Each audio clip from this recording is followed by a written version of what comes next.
So your work draws these fascinating connections between the Martian structures and the Earth ancient myths, and particularly Mayan and Sumerian stories. What ways do these myths support the, I'll call it hypothesis, but I think you and I know better, of an ancient Martian civilization?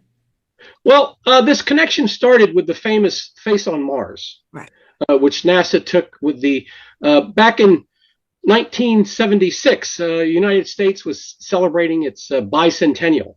I was in high school at the time, and on television we had bicentennial minutes. The whole country was celebrating the whole 200 years. NASA had also sent up two orbiters, the Viking 1 and the Viking 2, again, the duality with the 200 years. And they went to Mars and started taking pictures. And that summer, NASA released an image that they called, it looked like a head, which later became the face on Mars. And they had a press conference. Jerry Soffin, who was the director, he was part of the release of this information.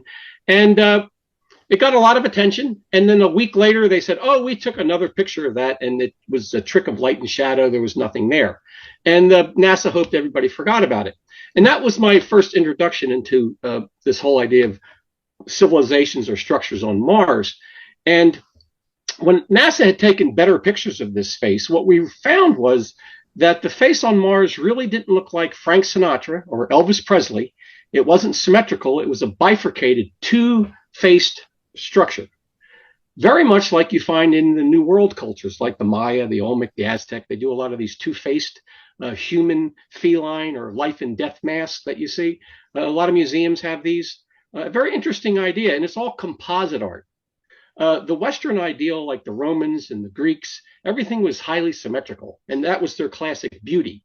Over in America, the old world here with the Maya, Aztec, and South America, Mexico, they had a whole different idea of art and representing the body. Everything was composite. They had a human animal fusions. They would do these ritual masks that had a human on one side, a feline on the other, or a human on one side, a dog on the other. This whole idea of transformation, the human transformation. So this was, and we're finding the same idea on Mars.